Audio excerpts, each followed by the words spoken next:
से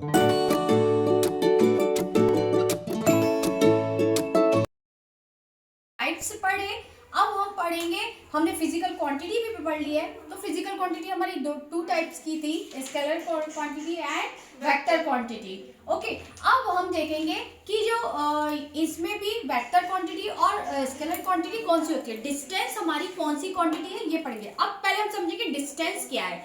सपोज करो कोई गाड़ी है, वो 100 किलोमीटर जा रही है, ठीक है, 100 किलोमीटर जा रही है और फिर वहां से लौट के भी आ रही है, 80 किलोमीटर पे लौट के भी आ रही है। यहां से पहले गई और ये यहां तक भी वापस आ गई, तो आप इसकी क्या करोगे, टोटल डिस्टेंस मेजर कर लोगे। सपोज करो आप डिस्टेंस कैसे टोटल कैसे करोगे, जैसे कि ये 100 तक पहले गई, कितनी गई, 100 किलोमीटर गई सपोज करो, फिर लौट के 80 पर आई, 80 पर वापस आ रही है, तो 100 और 80 के बीच में कितना डिस्टेंस है, 20 का। तो इसमें प्लस करके 20 कर दोगे तो ये आपकी टोटल हो जाएगी कि टोटल उसने कितनी की।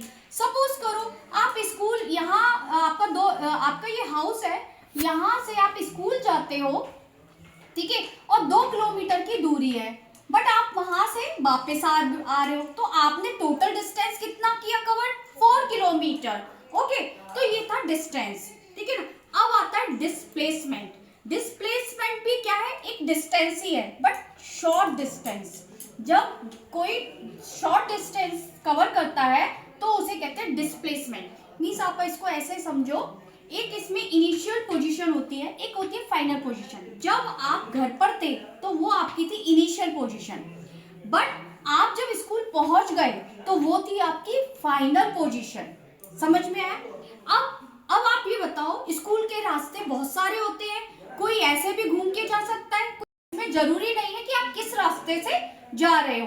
मेन है आपका कि आप एक जगह पे थे और उठ के आप दूसरी जगह पहुंच गए, उसे कहते हैं डिस्प्लेसमेंट, ठीक है। ये एक वेक्टर क्वांटिटी है, ठीक है ना। इसका एसआई भी, इसको भी मीटर, सेंटीमीटर और किलोमीटर में शो करते हैं इसके भी, ठीक है ना। तो इनिशियल पोजीशन वो पोजीशन होती है जहां से आपने स्टार्ट किया था, और फाइनल पोजीशन वो होती है जहां पे आप हो। बट ये क्या हो सकती है, निगेटिव भी हो सकती है, पॉजिटिव भी हो सकती है और जीरो भी हो सकती है। सपोज करो अभी तो आपने डिस्टेंस में दोनों डिस्टेंस को प्लस कर दिया, टोटल निकाल दिया, बट इसमें ऐसा नहीं करोगे। सपोज करो आप घर से स्कूल जाते हो और स्कूल से वापस घर आ जाते हो, तो अपन कहेंगे आपका डिस्प्लेसमेंट जीरो हुआ, वहां जीरो आ जाएगा, यानी कि आपने कुछ नहीं किया।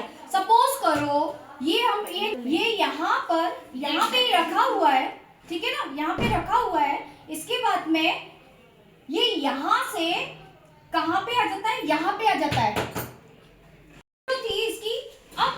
अब ये अपन डिस्प्लेसमेंट के बारे में, जैसे अपन ने यहाँ पे एक उदाहरण देखा, वैसे अपन एक लेमन का उदाहरण देखते हैं कि ये यहाँ था और मैंने उठाकर यहाँ रख दिया, तो ये इसका डिस्प्लेसमेंट हुआ, यानी कि जगह चेंज हो गई, उसे कहते हैं डिस्प्लेसमेंट, और हिंदी में कहते हैं विस्थापन, ठीक है ना। यानी कि यहाँ से यहाँ तक था तो डिस्प्लेसमेंट हुआ, ठीक है।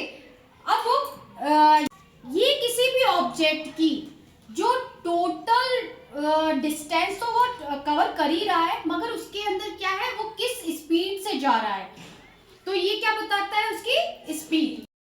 जब भी कोई ऑब्जेक्ट पर यूनिट में जितना ट्रैवल करता है, पर यूनिट में जितना ट्रैवल करता है, हो सकता है अभी एक घंटे में